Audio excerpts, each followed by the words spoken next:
Bumuo na ng Task Force Contra Fraternity ang Department of Education sa Iloilo para po yan imbestigahan ang umano'y hazing na isinagawa ng mga pawang high school student pa lamang. Balitang hatid ni Josel Huesca ng GMA Iloilo.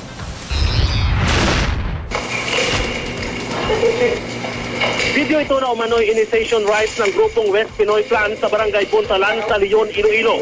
Ayon sa estudyanteng nagbigay ng video sa pulisya na itinago sa pangalang Boy, kuha ito noong March 3 mula sa cellphone na isa niyang kaklase na miyembro raw ng naturang grupo. Gusto ko lang ito ibigay sa otoridad para malaman nila. Saka para mento yung ginagawa nilang mga kalokohan. Na ganyan yung ginagawa nila. Baka may mapahamak pa na buhay dahil sa ganyan. Kitang-kita ang pagpapahirap sa neophyte na first-year high school student. Maririnig din ang kantyaw ng mga miyembro ng grupo. Tuling bahagi ng video, suntok, sipa, tadyap ang welcome ng miyembro ng grupo sa mga nakapiring na estudyante.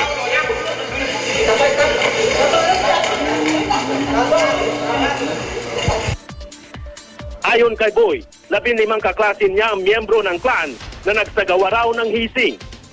Sa isip ko, kung nalalaman to ng kanilang mga magulang, sigurado magagalit to. Na pinag-aaral sila ng sakto, tapos ganyan yung ginagawa nila. Sa isinagawang investigasyon ng pulisya, kilala na raw ang mga sangkot, pero hindi raw interesado ang mga neophyte na ireklamo ang kanilang mga bagong kasamahan. Nag-coordinate man ako sa principal kay Sir Aligael.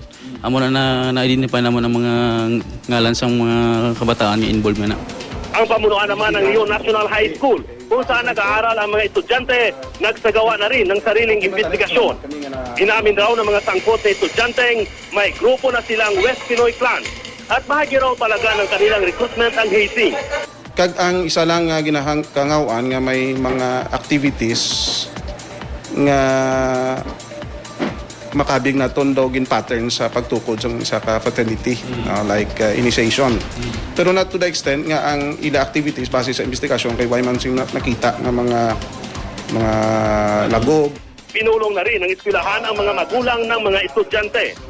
Ang Department of Education Iloilo, bumuo na rin ng Task Force Anti-Fraternity Program para tumulong sa investigasyon.